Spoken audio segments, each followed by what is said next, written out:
रामदीन और शांति ने अपनी पूरी जमा पूंजी अपने दोनों बेटों राजेश और सुरेश की पढ़ाई और शादी में खर्च कर दी थी। यहां तक कि उस पक्के मकान की रजिस्ट्री भी उन्होंने बेटों के नाम कर दी थी। एक शाम राजेश और सुरेश अपनी पत्नियों के साथ बैठक में आए। राजेश ने मेज पर एक खाली कागज जोर से पटका। उसने पिता की ओर इशारा करते हुए कहा, पिताजी, अब आप दोनों को अलग रहना होगा। घर का बंटवारा हो चुका है। शांति ने कांपते हाथों से अपनी कलाई को कसकर पकड़ा। उन्होंने धीमी आवाज में पूछा, बेटा, हम इस उम्र में कहां जाएंगे? सुरेश ने अपनी नजरें दीवार की ओर घुमा ली। उसने बिना उनकी तरफ देखे जवाब दिया, यह आपकी समस्या है। कल सुबह तक घर खाली चाहिए। रामदीन ने कुछ कहना चाहा, लेकिन राजेश ने हाथ उठाकर उन्हें चुप करा दिया।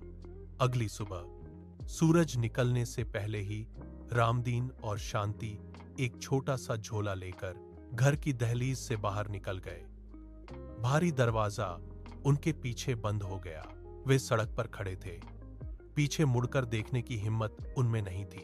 गांव के मंदिर के पीछे एक टूटी हुई झोपड़ी थी। छत से पानी टपकता था और दीवारें कच्ची मिट्टी की थीं। रामदीन और शांति ने वहीं अपना डेरा जमाया। सूरज उगने से पहले ही रामदीन खेतों की ओर निकल जाता। वह कुदाल से सख्त जमीन को खोदता, पसीने से तर बतर होकर दिन भर मजदूरी करता। उसकी कमर झुक गई थी। दूसरी ओर शांति लोगों के घरों में जाती। वह घंटों तक ठंडे पानी में खड़े होकर बर्तन मांजती। उसके हाथों की खाल खुरदरी हो गई थी। शाम को जब वे झोपड़ी में लौटते तो उनके पास खाने के लिए बस थोड़ा सा अनाज होता। वे एक कोने में बैठकर उसे साझा करते। दूर से ही उन्हें अपने पुराने घर की छत दिखाई देती थी। रामदीन के हाथों में पड़े छाले और शांति की थकी हुई सांसें इस बात का प्रमाण थीं। वे भूखे पेट सोते। उनके बेटों ने कभी मुड़कर उनकी सुध नहीं ली। वे अपनी सुख सुविधाओं में मग्न थे, जबकि माता पिता संघर्ष कर रहे थे। तभी एक रात आसमान फट पड़ा। मूसलाधार बारिश ने गांव को घेर लिया। राजेश और सुरेश के घर में बिजली के तारों से चिंगारी उठी। देखते ही देखते धुआं कमरों में भर गया।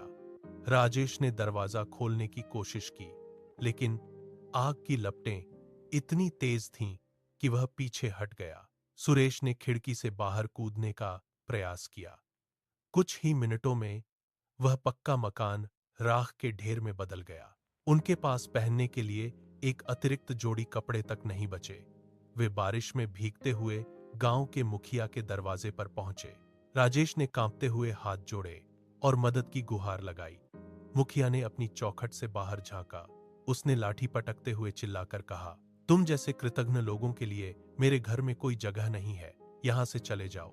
मुखिया ने दरवाजा जोर से बंद कर दिया। राजेश और सुरेश सड़क पर खड़े रह गए। उनके पैर कीचड़ में धंस रहे थे।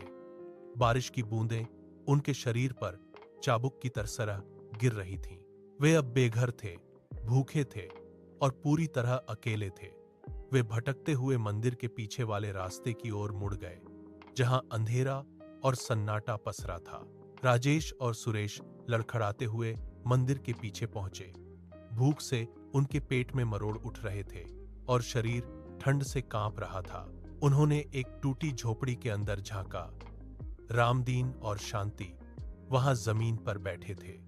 उनके सामने एक मिट्टी का बर्तन था, जिसमें सूखी रोटी का टुकड़ा पानी में भीगा हुआ था।